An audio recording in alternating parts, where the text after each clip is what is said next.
लोकसभा में नेता प्रतिपक्ष राहुल गांधी के एक बयान ने संसद की राजनीति में भूचाल ला दिया है। बीजेपी ने इसे देश को गुमराह करने वाला करार देते हुए कड़ा रुख अपनाया है।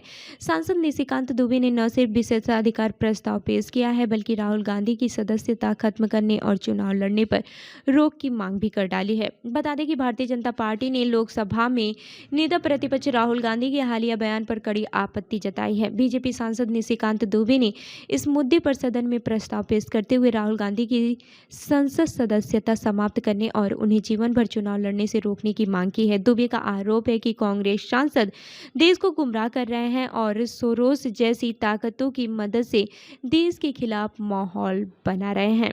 पीटीआई भाषा के अनुसार राहुल गांधी ने अमेरिका भारत व्यापार समझौते को लेकर सरकार पर तीखा हमला करते हुए कहा था कि नरेंद्र मोदी सरकार ने अमेरिका के साथ समझौता करके पूरी तरह समर्पण कर दिया है और उसे शर्म आनी चाहिए कि उसने भारत माता को बेच दिया है।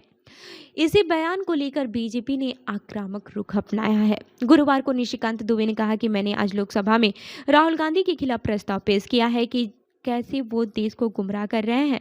मैंने अनुरोध किया है कि उनकी सदस्यता समाप्त की जाए और उन्हें जीवन भर चुनाव लड़ने से रोका जाए। इस बयान के बाद से संसद के गलियारों में सियासी गर्मी और भी तेज हो गई है। केंद्रीय मंत्री चिराग पासवान ने भी इस मुद्दे पर प्रतिक्रिया देते हुए कहा कि राहुल गांधी एक गंभीर पद पर हैं और उन्हें अपनी जिम्मेदारी की मर्यादा समझनी चाहिए।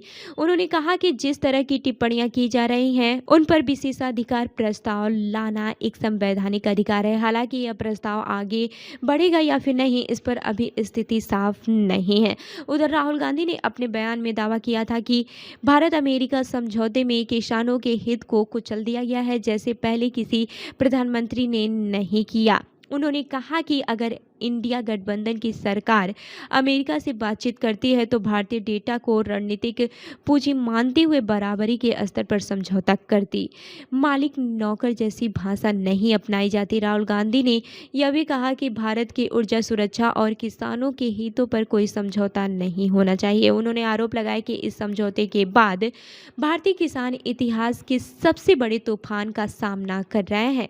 इस पूरे विवाद के बाद अब नजरें इस बात पर टिकी है कि बीजेपी का प्रस्ताव संसद में किस दिशा में आगे बढ़ता है और क्या इस पर कोई ठोस कार्रवाई होती है या ये मामला सियासी बयानबाजी तक ही सीमित रहता है। तो इस खबर पर आपकी क्या राय है, हमें कमेंट करके जरूर बताएं और ऐसी ही अन्य खबरों के लिए हमारे चैनल को लाइक करें, शेयर करें और सब्सक्राइब करना न भूलें।